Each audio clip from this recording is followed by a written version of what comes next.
Baik, sekarang kita pindah ke karakter laki-laki. Ada kurang lebih 13 poin yang saya susun ya. Yang pertama, akal pikiran dominan. Saya sudah jelaskan tadi. Bagaimana akal pikiran itu gini teman-teman. Masalah, solusi. Itu akal pikiran dominan. Kalau perasaan itu dipikirin dulu lama, baru solusinya. Ya. Kalau laki-laki itu pecat ban mobilnya atau pecat ban motornya, yang kita pikirin mana tambal ban. Solusinya langsung. Masalah, solusi. Kalau perempuan enggak, dia turun dulu. Kenapa ya? Kena apa ini?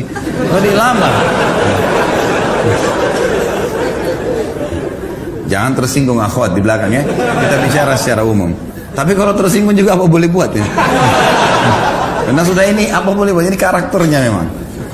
Baik.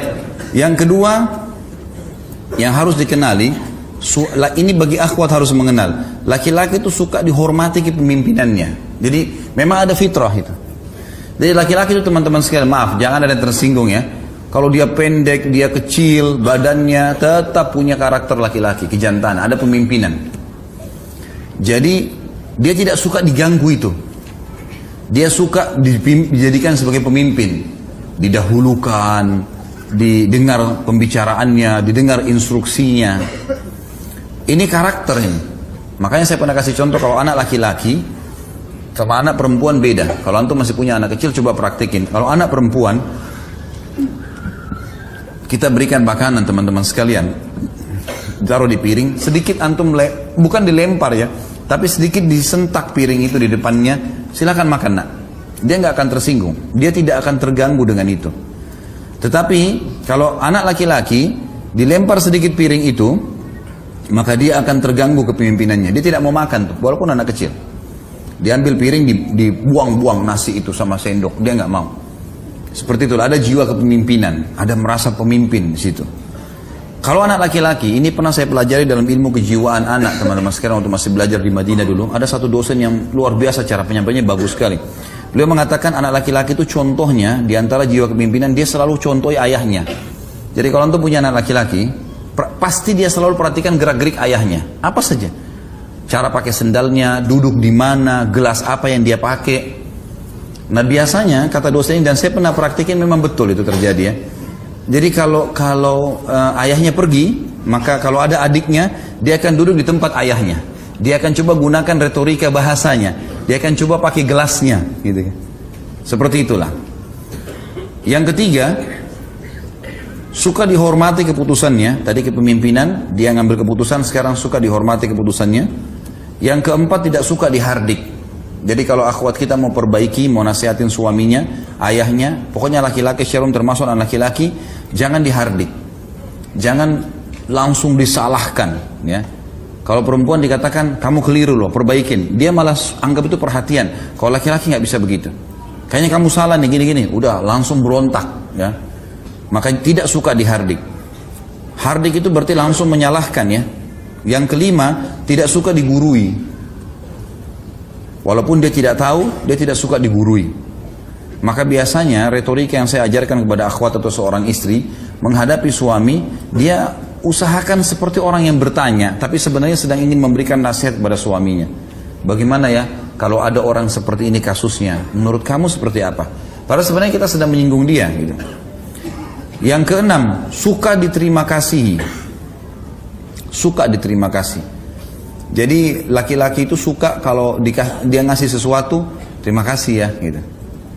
Beda terima kasih dengan tadi perhatian ya. Kalau perempuan suka diperhatikan itu, biar antum tidak ucapin terima kasih, tapi kalau dilirik, dilihat, ada tanda-tanda perhatian sudah cukup. Kalau laki-laki enggak, si perempuan kalau mengatakan terima kasih ya, itu akan ada secara kejiwaan mendorong dia melakukan yang lebih baik. Yang ketujuh, suka melindungi. Jadi sifat laki-laki itu suka melindungi. Perempuan suka dilindungi tadi. Jadi memang sudah karakter itu.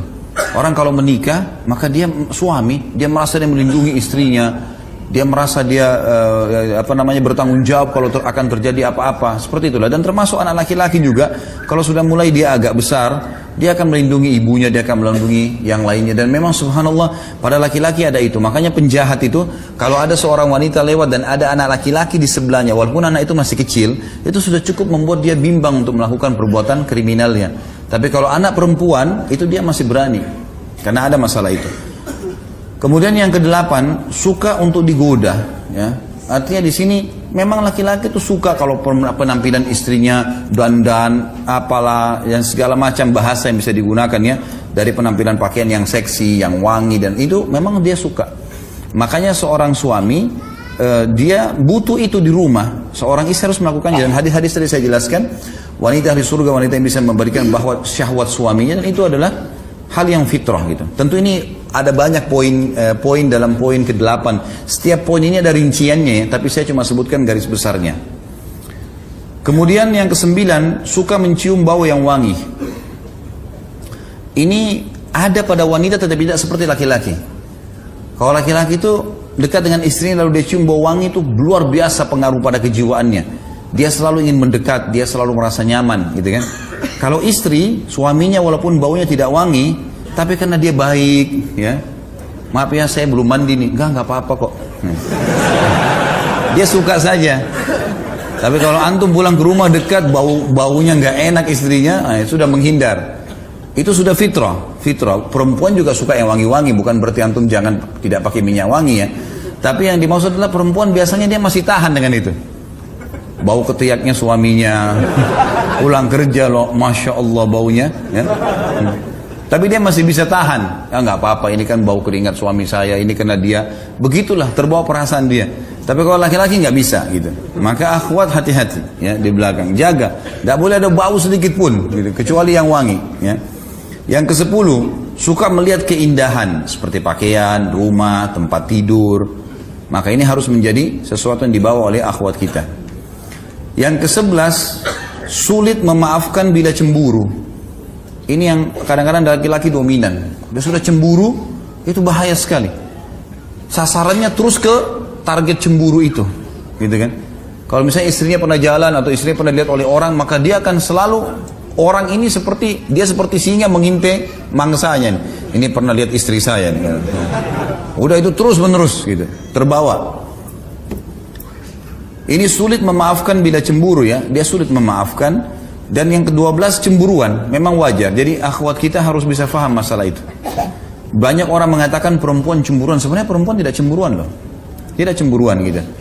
Dia hanya karena sayang sama suaminya, dia mau tunjukkan dengan cara itu. Tapi cemburu yang sebenarnya itu ada pada laki-laki.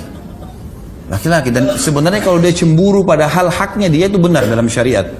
Makanya pernah ada sahabat yang pulang ke rumahnya lalu dia temukan istrinya selingkuh sama laki-laki lain, lalu kemudian dia bingung harus buat apa. Dia datang ke masjid, dia mengatakan, ya Rasulullah, saya temukan istri saya selingkuh, apa yang saya harus buat? Maka Sa'ad radhiyallahu anhu keluar dari saf laki-laki lalu mengatakan, ya Rasulullah, kalau terjadi pada istri saya terjadi selingkuh seperti itu, saya akan bunuh keduanya, maksudnya saya akan rajam, hukum Allah berlaku. Kok bisa berani-beraninya berselingkuh, berzina? Kata Nabi SAW, apakah kalian melihat cemburunya Sa'ad? Dia itu cemburu. Saat cemburu, kenapa kok istri kemudian masih bisa berzina? Gitu kan? Maka kata para sahabat, iya ya Rasulullah. Kata Nabi SAW, saya lebih cemburu daripada Sa'ad, dan Allah lebih cemburu daripada saya dan Sa'ad. Kenapa sudah dilarang masih dikerjakan?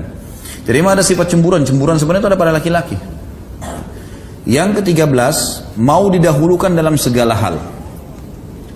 Ada bedanya sedikit dengan tadi kalau perempuan mau mendominasi ya. Mendominasi dalam arti kata ini dia didahulukan, dia kalau mengambil sebuah keputusan, dia coba supaya hadir di situ, dia yang coba mengatur. Nah ini harus dikontrol. Tapi kalau laki-laki memang mau didahulukan dalam segala hal. Kalau kapan istri mengatakan ya sudah, ambil saya keputusan, saya tinggal ikut, maka itu jauh lebih kena dengan karakternya. Allahu a'lam. Jadi ini kurang lebih yang saya bisa susun teman-teman sekalian. Tentu masih ada bahasan berhubungan dengan masalah ini, tapi saya berikan garis besarnya saja.